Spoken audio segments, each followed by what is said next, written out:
Assalamualaikum warahmatullahi wabarakatuh. Apa kabar anak-anak sekalian dan juga pemirsa yang menonton video ini? Alhamdulillah pada kesempatan kali ini Matsamut Podcast Matsamutu Open Your Mind mengadakan acara wawancara eksklusif dengan tema refleksi Hari Kesaktian Pancasila. Nah, pada kesempatan kali ini untuk podcast Matsamutu yang dalam rangka refleksi Hari Kesaktian Pancasila itu di tengah-tengah kita sudah hadir yaitu Bapak Abdul Haris. Beliau adalah seorang dosen di salah satu kampus terkemuka di Kota Malang dan beliau juga merupakan seorang pimpinan dari organisasi kemasyarakatan terbesar di Indonesia, yaitu beliau adalah Ketua Pimpinan Daerah Muhammadiyah Kota Malang.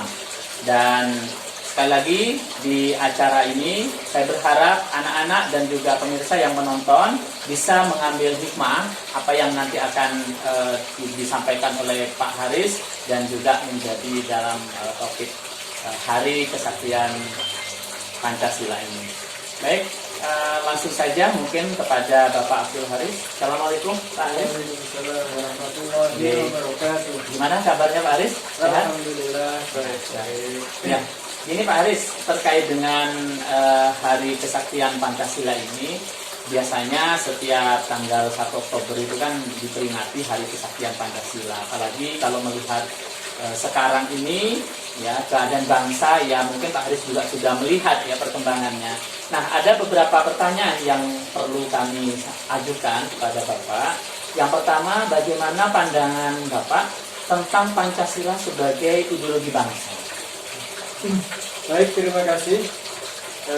Saya rasa pemilihan Pancasila sebagai ideologi bangsa Indonesia adalah pilihan yang sudah dipikirkan, ya, tidak hanya untuk jangka pendek tetapi jangka panjang oleh para pendahulu kita dengan cara yang arif dan bijak, karena kondisi pada saat itu sebenarnya adalah kondisi yang memang rawan, di mana bangsa kita terdiri dari berbagai macam suku, ratusan bahkan ribuan, berbagai macam bahasa, berbagai macam budaya, dan dari berbagai pulau.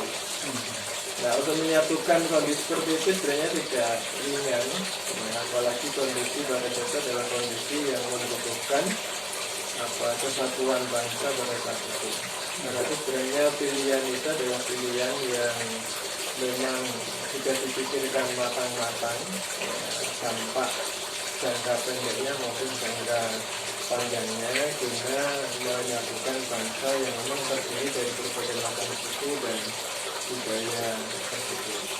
Dan saya rasa intisari dari Pancasila itu diambil dari memang budaya bangsa dan karakter bangsa Indonesia yang memang religius, kemudian juga memiliki kepedulian sosial yang tinggi, kemudian gotong royong, kemudian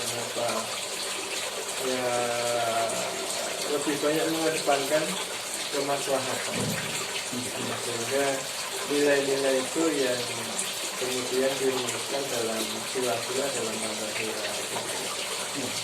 Tapi banyak yang beranggapan Pak, sekarang itu generasi yang sekarang itu justru tidak bangga dengan bangsa kita sendiri. Justru mereka lebih tertarik untuk mengikuti bangsa lain, misalnya tentang K-pop lah sekarang, apa budaya yang luar itu. Nah, ini kira-kira menurut Bapak bagaimana seperti ini? Nah, inilah yang sebenarnya kekayaan dan kearifan yang dimiliki oleh bangsa Indonesia ini ya kurang dipasarkan, dengan metode yang lebih milenial gitu. Dan rupanya memang pemasaran dalam tanda kutip atau pengenalan terhadap nilai-nilai yang terkandung dalam ideologi bangsa itu untuk generasi milenial memang belum dilakukan dengan secara masif dan terorganisir dengan baik. Kalau dulu memang ada upaya-upaya untuk mengenalkan itu, yang misalnya penataran keempat, ya, dan sebagainya, kemudian ada materi PMP dan lain sebagainya. Tapi sekarang ini kan tidak ada materi-materi semacam itu yang menyadarkan bahwa kita punya sesuatu yang bernilai, kita punya sesuatu yang bisa dibanggakan, kita punya nilai yang sebenarnya kalau itu dilakukan dengan baik, maka bangsa ini akan bisa mencapai yang lebih baik daripada yang sekarang kita capai. Sebab gerakan yang dilakukan seseorang itu mesti dimulai dari ideologi yang dimiliki.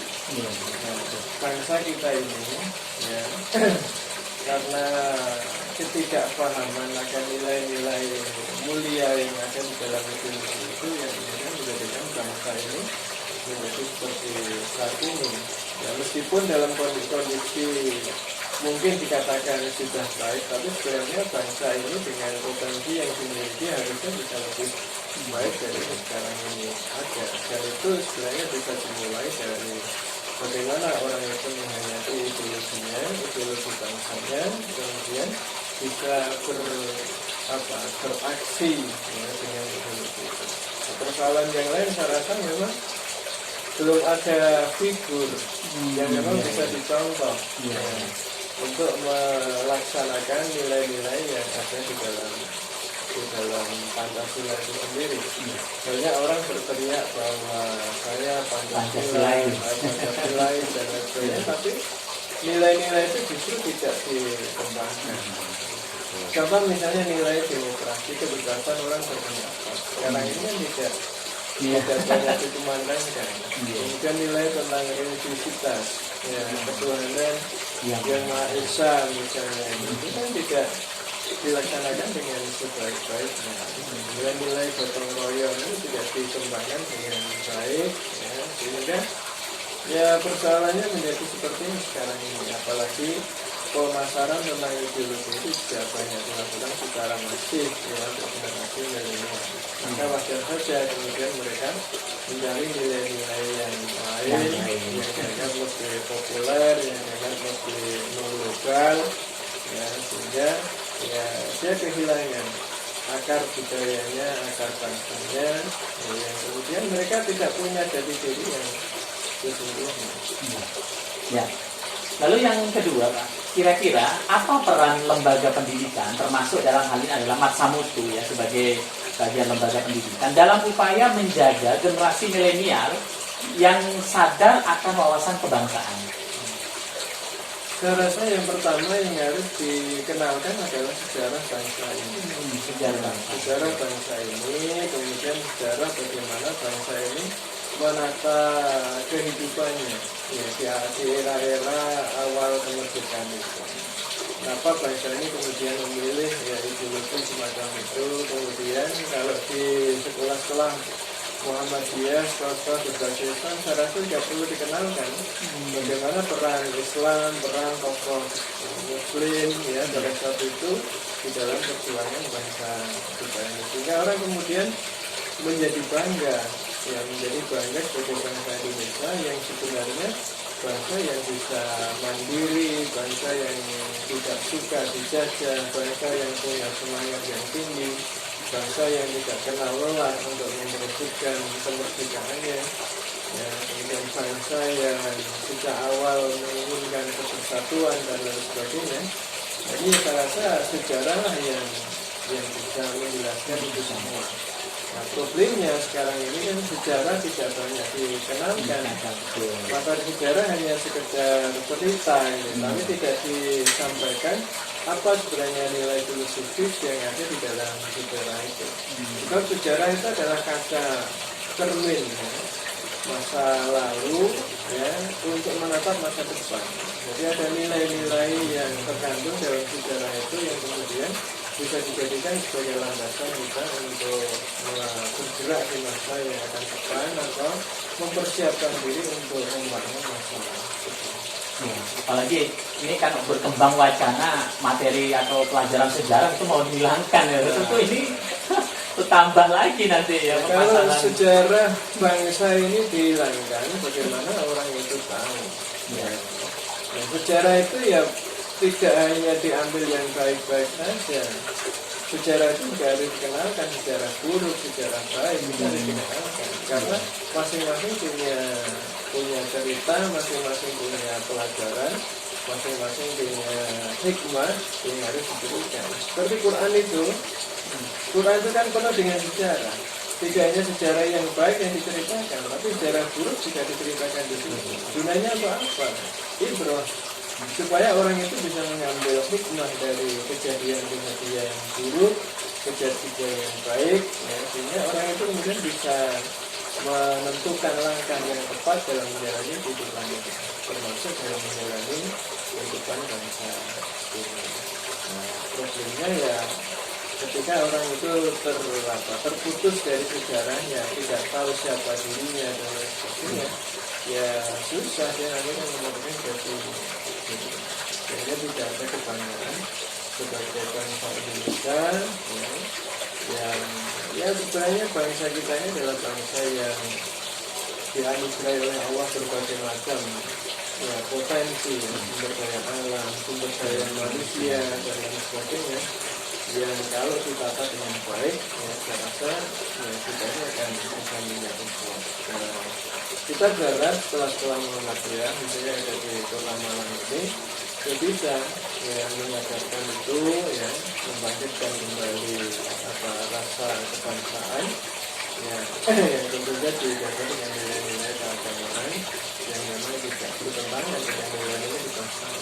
Bahkan nilai-nilai kebangsaan yang bertentangan itu pada dasarnya adalah diambil dari nilai-nilai keagamaan yang dimiliki bangsa Indonesia.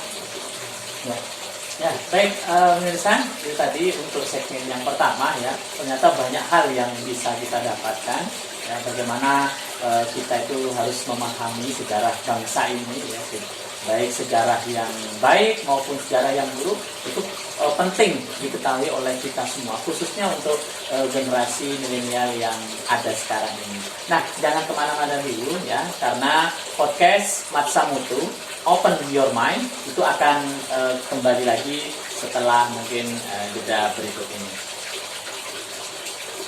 Baik, masih di acara podcast Matsa Mutu Open Your Mind. Nah, untuk di segmen yang kedua ini ya masih bersama Bapak Abdul Haris ya, yang mana beliau adalah Ketua PDM Kota Malang dan sekaligus dosen di salah satu kampus terkemuka di Kota Malang, yaitu tepatnya di Universitas Muhammadiyah Malang.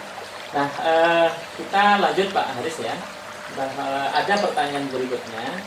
Upaya apa yang dilakukan oleh pimpinan daerah Muhammadiyah Kota Malang untuk membentengi generasi milenial agar mempunyai wawasan kebangsaan yang kuat? Ada banyak hal yang kita lakukan. Salah satunya kita membuat namanya sekolah kebangsaan. Jadi terutama untuk yang mereka yang sudah remaja ke atas ya. Sekolah kebangsaan itu adalah memberikan wawasan-wawasan tentang perundang-undangan, tentang situasi sosial politik yang terjadi di Indonesia, kemudian mencermati dan mengkritisi tentang apa yang sekarang ini dilakukan oleh pemerintah dan lain sebagainya. Lalu juga menyadarkan kepada kita tentang pentingnya kita ini turut serta dalam mengawal bangsa ini ke arah yang sesuai dengan ini. Yang pertama, ini sudah kita lakukan. Ini dikelola oleh Majelis Hukum dan HAM. Yang kedua, ya untuk pemuda juga ya, ini di Kokam itu kita juga melakukan ya, ketika mereka akan menjadi Kokam ya kita melakukan apa itu kerjasama dengan TNI ya, dalam rangka untuk melakukan penguatan wawasan kebangsaan. Jadi mereka di camp ya, selama 1 minggu di Rampal sana sebelum mereka nanti menjadi Kokam. Kemudian yang lain tentu lewat foto itu Telkom, ya apakah itu IBM, kemudian IMM, Masyarakat Asia, bahkan termasuk di Asia juga ya kita berikan juga memang wawasan. Kemudian harapan di sekolah-sekolah tentu saja ya kita juga inginkan kalau sekolah itu juga terlibat di dalam penguatan atau nilai kebangsaan. Ya, tadi kan disebutkan ada kokam, barangkali untuk beberapa pemirsa itu ada yang belum tahu Pak, kira-kira kokam itu apa sih? Karena tadi disebutkan kokam itu juga menjadi sasaran untuk tadi penanaman wawasan kebangsaan tadi. Kokam itu ya, justru didirikan pas dengan Hari Kesaktian Bangsa. Jadi memang itu gerakan dari anak-anak muda yang semacam tentara sipil, yang memang pada waktu itu disiapkan dalam rangka untuk menghadapi situasi penting yang dihadapi oleh bangsa Indonesia. Yaitu respon terhadap respon Muhammadiyah terhadap persoalan.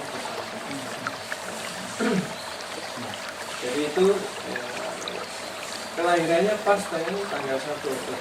Tanggal 1 Oktober ya, ini luar biasa. Ya berarti tepat sekali. Itu respon terhadap Kokam itu singkatan dari Komando Kesiapsiagaan Angkatan Muda Muhammadiyah. Komando Kesiapsiagaan Angkatan Muda Muhammadiyah itu terdiri dari anak-anak muda yang memang disahkan untuk menangani bangsa dan negara. Iya. Jadi kalau tanggal 1 Oktober 1965 jadi pas memang ada seragam status itu tidak jelas. Tapi kemudian respon Muhammadiyah itu adalah salah satu Kokam gitu ya. Baik. Lalu berikutnya, apa harapan dari Bapak terhadap lembaga pendidikan, khususnya Mas Samutu yang merupakan bagian dari lembaga pendidikan untuk kedepannya? Saya rasa seperti Matsamutu ini adalah tempat yang strategis untuk memberikan penguatan nilai-nilai kebangsaan kepada anak didiknya yang harus didasari dengan nilai-nilai keagamaan tadi. Sehingga saya berharap seperti Matsamutu ini ya tidak melupakan ya sejarah bangsa. Dan anak didiknya perlu dikenalkan dengan sejarah bangsa ini. Termasuk tadi saya katakan peran-peran Islam dan Islam Indonesia Muhammadiyah dalam melawan bangsa ini sebagai pra kemerdekaan atau pasca kemerdekaan sampai dengan Kondisi ini. Kemudian juga menggelorakan semangat pada anak didiknya untuk cinta terhadap budaya sendiri, jangan sampai mereka itu terbawa oleh budaya asing yang terlepas dari akar budaya, akar agama yang memiliki bangsa Indonesia. Ini berarti tantangan untuk Mas Samutu ini kedepannya luar biasa. Tetapi sekali lagi ini menjadikan semangat kita bahwa ternyata ya selama ini ya Muhammadiyah sudah banyak memberikan andil besar ya di dalam bagaimana mengawal ada dulu ketika pra kemerdekaan, kemudian pada saat kemerdekaan, bahkan sampai mengisi kemerdekaan itu juga andilnya luar biasa. Nah, bagi pemirsa dan anak-anak sekalian sekali di rumah, ya jangan kemana-mana dulu karena sekali lagi podcast Mas Samutu Open Your Mind itu akan kembali lagi setelah jeda berikut ini. Ya, baik, jumpa lagi pemirsa masih di acara podcast Mas Samutu Open Your Mind. Ya, di segmen yang ketiga ini, ya segmen terakhir ini sekali lagi masih dengan Bapak Abdul Haris. Ya, nanti ada beberapa hal yang mungkin kita menjadi penekanan ya di obrolan yang segmen ketiga ini dengan Bapak Abdul Haris. Nah, ini Pak Haris, kira-kira menurut Pak Haris pesan dari Bapak itu buat generasi milenial saat ini, khususnya pelajar Mas Samutu ya, dan juga mungkin pelajar yang lain secara umum yang menonton acara ini, agar menjadi generasi yang kuat serta tangguh dalam menjalankan fungsi sebagai calon pemimpin generasi mendatang? Yang pertama, saya rasa belajarlah sejarah. Pelajari sejarah bangsa ini, ya, dan bahkan mungkin sejarah dunia. Tapi yang pertama yang penting adalah sejarah bangsa ini. Supaya ya, anak-anak itu paham nilai-nilai yang dimiliki oleh bangsa kita ini dan perjuangan para pendahulu kita yang misalnya perjuangan baik itu sejarah kelam maupun sejarah yang sukses. Karena sejarah adalah sangat penting untuk menata masa depan. Yang kedua, cintai budaya sendiri. Jangan terbawa arus budaya global yang menjauhkan kita dari budaya kita sendiri. Boleh kita ini mengikuti budaya global yang pop gitu ya, tapi jangan sampai mencabut kita dari identitas kita sendiri. Banggalah menjadi bagian penting bangsa ini. Kalau ada hal yang kurang, ya jadilah sebagai perubah ke arah yang lebih. Yang ketiga, saya rasa untuk bisa berperan dalam sejarah masa depan, ya belajarlah yang serius. Jangan pernah menjadi orang yang ada di belakang. Berpikirlah untuk menjadi orang yang terdepan. Lakukan sesuatu yang Anda miliki, sehingga potensi yang dimiliki itu kemudian dikembangkan lebih besar. Kesuksesan tidak diukur dari satu aspek. Nah, setiap orang punya kelebihan, maka kenali kelebihan Anda yang Anda miliki, lalu kuatkan kekuatan yang Anda miliki itu untuk meraih kesuksesan. Ada orang yang memang diberi bakat tertentu, misalnya ada orang yang ahli dalam bidang olahraga. Nah, kelebihannya itulah ya. Nah, kelebihan itu yang dikembangkan, sehingga dengan kelebihan yang dimiliki itu dia bisa berjalan di depan. Nah, tentu yang lain-lain yang sifatnya umum juga harus diketahui. Tapi orang harus kenal potensi yang dimilikinya itu dalam rangka untuk menjadi yang baik. Ada orang yang memang bakatnya di seni, ada orang yang bakatnya memang di ilmu, ada orang di ceramah dan sebagainya. Maka kenalilah potensi-potensi utama yang dimiliki, ya, kemudian kembangkan dengan yang lebih baik. Yang keempat, saya rasa ya selalu berpikir positif ya, terhadap apa yang terjadi. Jangan sampai kita ini menjadi orang yang pesimis. Ya, berpikir positif, ya, berpikir optimis itu menjadi bagian penting yang harus dimiliki oleh generasi milenial sekarang. Kemudian yang lain adalah mengikuti kebutuhan itu. Ya, kebutuhan pendidikan ya, abad ke-21 yang digambarkan dalam ada yang katakan 3C, ada 4T, ya, critical thinking, bisa berpikir kritis, kemudian kreatif, ya, bagaimana orang itu selalu melakukan inovasi baru, tidak statis, kemudian juga bisa kolaboratif, ya, bekerja sama dengan yang lain. Ya, dunia sekarang ini tidak bisa kita ini melakukan sesuatu dengan sendiri, tapi butuh kolaborasi. Maka bersahabat yang baik itu menjadi penting. Kemudian adalah confidence, percaya diri ya, bahwa kita ini mampu karena kita diciptakan oleh Allah Subhanahu wa Ta'ala dengan potensi yang memang membawa kita untuk bisa berperan aktif di dunia. Jadi kalau kita ini sudah dilahirkan dan menjadi seperti kita, sebenarnya kita ini sudah punya potensi yang sukses. Karena kita ini lahir dalam kondisi sebagai jawara.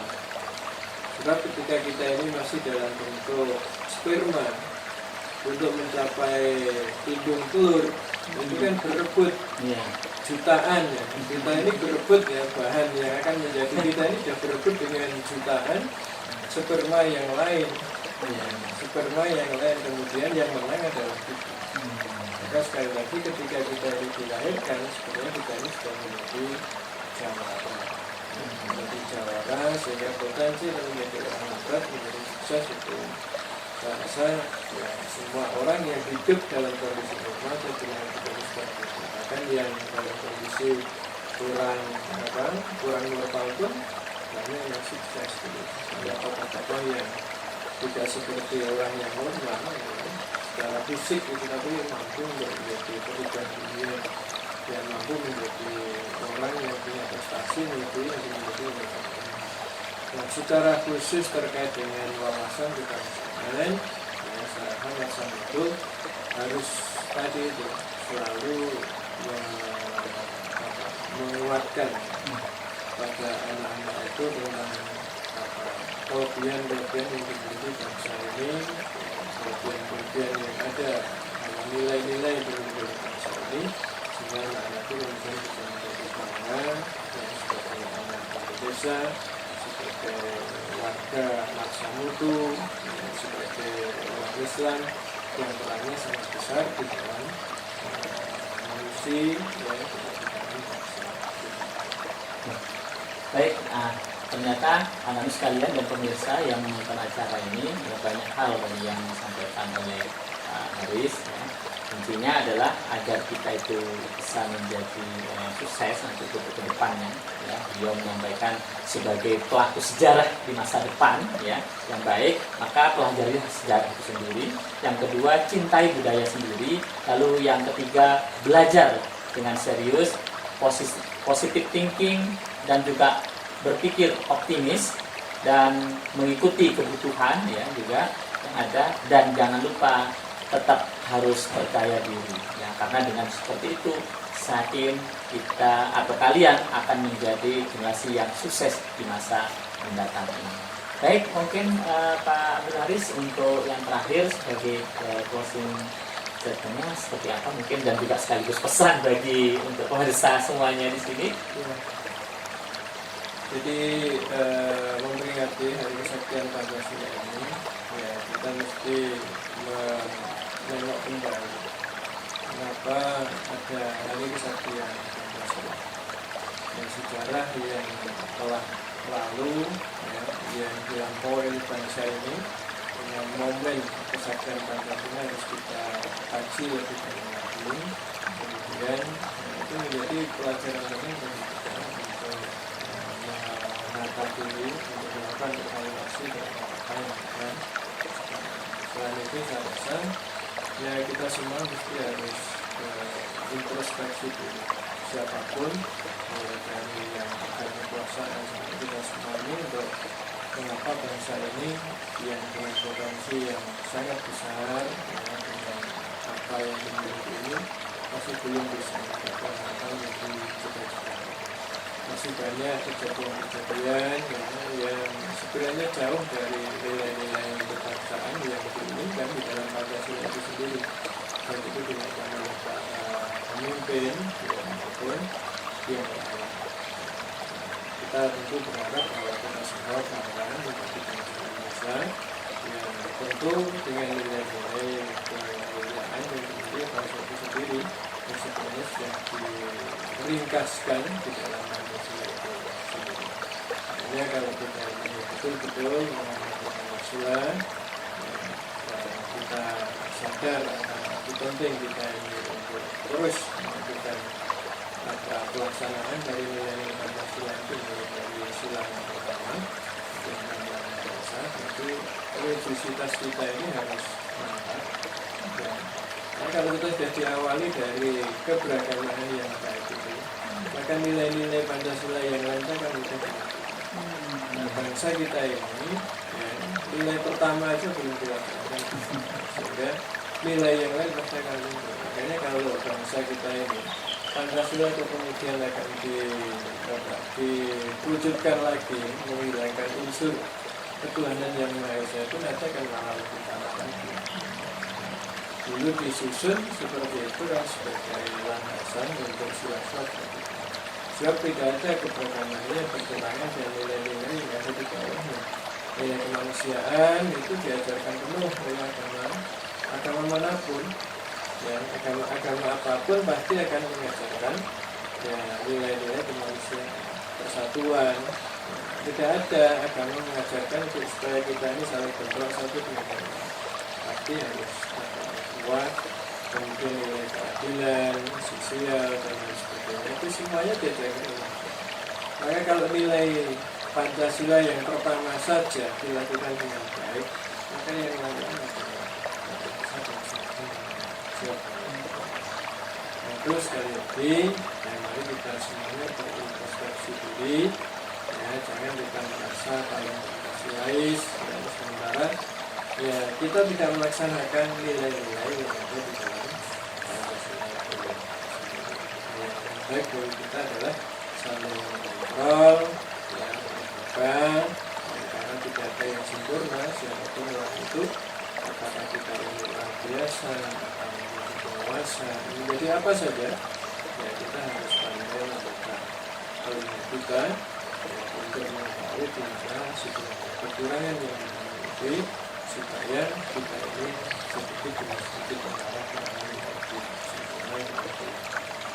Saya rasa ini yang bisa saya sampaikan, ya mudah-mudahan ya bangsa kita ini menjadi bangsa ke depan yang lebih maju, yang lebih baik, yang lebih makmur, yang berbeda dengan Allah Subhanahu wa Ta'ala. Ya, baik, terima kasih atas waktunya Pak Bung Haris ya, sudah meluangkan waktu kita untuk berbicara secara eksklusif ini ya, dan mudah-mudahan apa yang disampaikan oleh Pak Haris tadi ini bisa diambil pelajaran oleh anak-anak sekalian di rumah dan juga pemirsa yang menonton acara ini. Sekali lagi terima kasih Pak Haris ya. Assalamualaikum warahmatullahi wabarakatuh. Ya, demikian tadi untuk anak-anak sekalian dan pemirsa yang menonton acara podcast Maksa Mutu Open Your Mind pada edisi khusus kali ini, yaitu refleksi Hari Kesaktian Pancasila, dan tentunya sekali lagi banyak hal yang mungkin kita bisa ambil pelajaran dari wawancara eksklusif tadi dengan Bapak Abdul Haris selaku salah satu dosen di kampus terkemuka di Kota Malang, yaitu di UMM, dan juga beliau adalah Ketua Pimpinan Daerah Muhammadiyah Kota Malang. Dan kita akan berjumpa lagi pada episode berikutnya di acara podcast Maksa Mutu. Sekali lagi jangan ketinggalan ya, tetap tonton terus acara podcast Maksa Mutu Open Your Mind. Mungkin itu saja yang bisa saya sampaikan, dan mohon maaf kalau ada kekurangan dari kegiatan kita. Saya Edi, assalamualaikum warahmatullahi wabarakatuh.